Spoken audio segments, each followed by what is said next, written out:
Vous écoutez Europe 1, il y a du soleil, il est 9h30.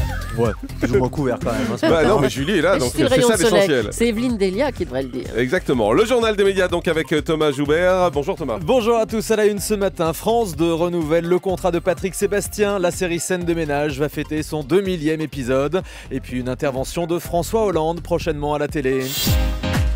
Et on commence avec Patrick Sébastien qui re-signe avec France 2. Le contrat de l'animateur arrivait à échéance en juin, mais France 2 a proposé à Patrick Sébastien de re-signer pour 2 années.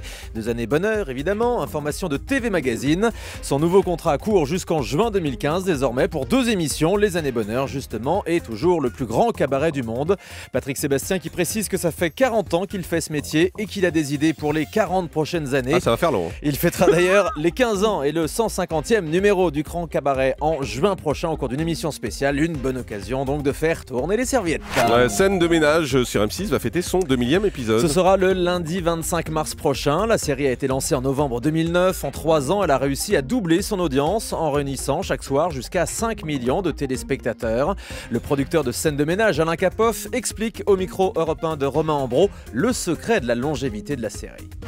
On se dit que c'est bien de toujours s'amuser encore à ce stade-là et d'avoir préservé ça parce que c'est quand même la condition sine qua non pour que des comédiens, des auteurs et toute l'équipe de création en fait soient toujours autant sur la brèche avec autant, je dirais, d'application. Pour traduire ça, c'est simplement dire qu'au bout de 2000, quand on a encore du plaisir, c'est vraiment l'essentiel à préserver en fait.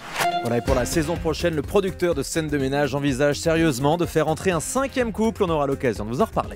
Tout le monde aime la France revient sur TF1 mais en deuxième partie de soirée. Il y a quelques jours, je vous révélais que Sandrine Ketty avait tourné de nouveaux épisodes de ce jeu qu'on avait vu l'été dernier. TF1 a annoncé hier que ces nouvelles émissions seraient diffusées non pas à 20h50 mais à 23h15 le vendredi 29 mars. Il faut dire que tout le monde n'avait pas aimé, tout le monde aime la France puisque l'émission n'avait pas été un grand succès en prime. France 3 va rendre hommage à Jérôme Savary. Le metteur en scène est mort lundi à l'âge de 70 ans. De nombreuses personnalités ont salué sa mémoire hier et France 3 a décidé de modifier ses programmes samedi soir. La chaîne rediffusera Promenade musicale où on découvrait Jérôme Savary dans tous les lieux qui l'ont inspiré.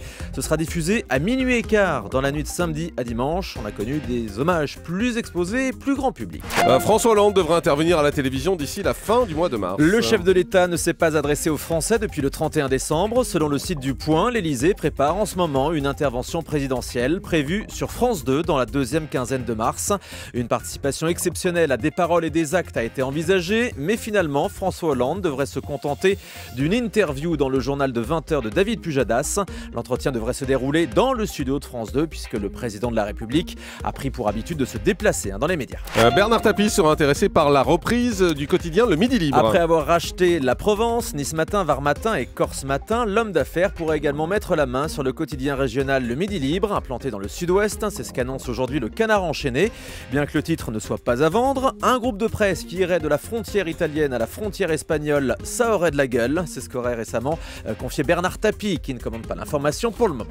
Une ancienne animatrice télé au cinéma, aujourd'hui on en parle beaucoup. Virginie Fira est effectivement à l'affiche de 20 ans d'écart avec Pierre Ninet, 9e film pour l'ancienne animatrice qui a quitté la télé en 2008 après son expérience ratée sur Canal+. Virginie Fira était l'invitée de Nikos Aliagas ce week-end sur Europe 1. Elle a expliqué ce que lui apportait le cinéma par rapport à la télévision. Je pense effectivement qu'à chaque fois qu'on avance et qu'il y a une nouvelle expérience, etc., on en apprend un peu plus sur soi, sur sa sensibilité. Peut-être que c'est juste une curiosité qui s'agrandit. Puis votre rapport à la caméra est totalement différent. Ah bah c'est sûr. Ça, là, à un moment donné, c'est que je me mets pas, je fais pas de regard caméra. Hey, salut toi public. On se retrouve juste après la pub. C'est fini ça. Mais bon, vous l'avez appris, ça peut toujours servir. On sait jamais, même dans un film, si vous jouez un jour une animatrice c'est clair, ou autre chose. Et puis qui sait qu'est-ce qui va se passer dans 2, 3, 4 ans. Ouais, effectivement, on sait pas. Ouais, peut-être un retour à la télé. Bah oui, qui sait.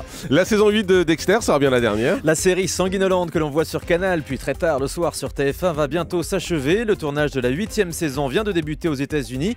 Et hier, le président de la chaîne qui diffuse la série aux USA a confirmé que ce serait bien la dernière. Et pour l'occasion, l'acteur principal, Michael C. Hall, passera également derrière la caméra. Il réalisera lui-même un des épisodes.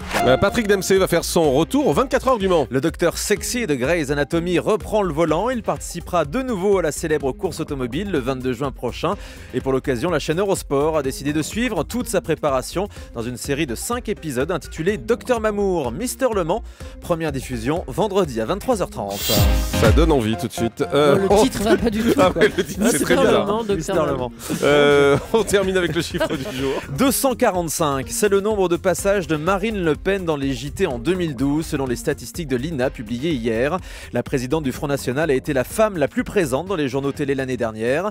Lors de cette année électorale, elle a largement devancé Eva Joly avec seulement 91 passages, Martine Aubry et Nathalie Arthaud. Du côté des People, c'est Bérénice Bejo que l'on a le plus vu à la télé dans les JT, avec 15 invitations, grâce notamment à The Artist. Elle devance Valérie Lemercier et Laure Manodou. Merci Thomas Joubert.